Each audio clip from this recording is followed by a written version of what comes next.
The union's pushing back on this. What are they saying is the issue?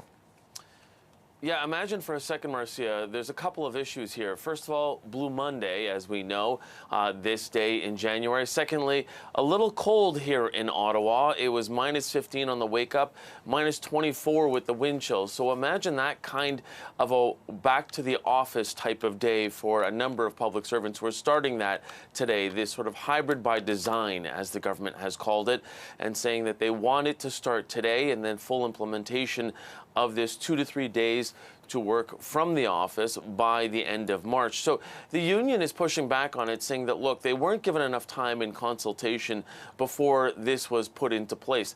They were told, as you had said, mid-December, and they didn't have enough time to arrange for any kind of child care or any other kind of care that they would have for dependents going forward. You have to think of the Christmas break that may have prevented anybody from trying to implement any of that. And as we were talking at the beginning here as well, there's a space issue. They have said that in the National Capital Region, over the course of the pandemic, the government has downsized in the number of buildings. And frankly, they're saying that the way that now civil servants will have to try and get into workspaces is by reserving a desk. And in some cases, that doesn't work. Have a listen to the union now.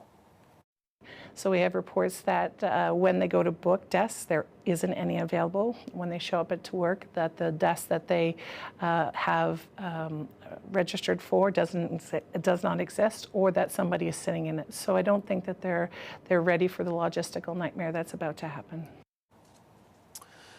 So the union is saying they're calling on the government to halt this plan right now, and they're asking for more time to try and really sort of phase this in. But they're also saying that, look, a number of people who have been continuing to work from home have been doing very well. They're thriving in this option, and they really want to consider this as a full-time option for some people. Okay, so that's the union's position, Mike. What about the president of the Treasury board? What's the other side of this?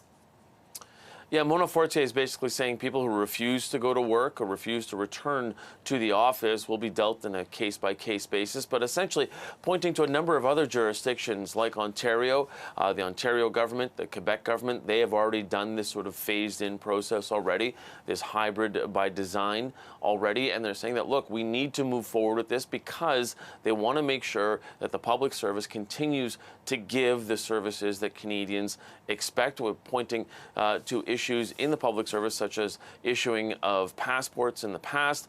Not that any of that was done in a hybrid format or people from home, but at the same time saying that it is inequitable in terms of some people having to come into the office, others not. Have a listen to Mona Fortier.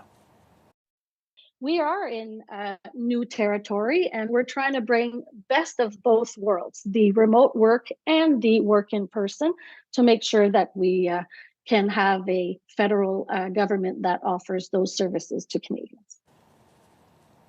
And Marcia, I can tell you that here in Ottawa, local businesses are very anxious for people to return because, as you can imagine, the downtown core has been hollowed out throughout the pandemic, as there just haven't been enough workers or that many workers in the downtown area. So businesses have either had to close or really been on reduced schedules, so they are anxious to see more people downtown.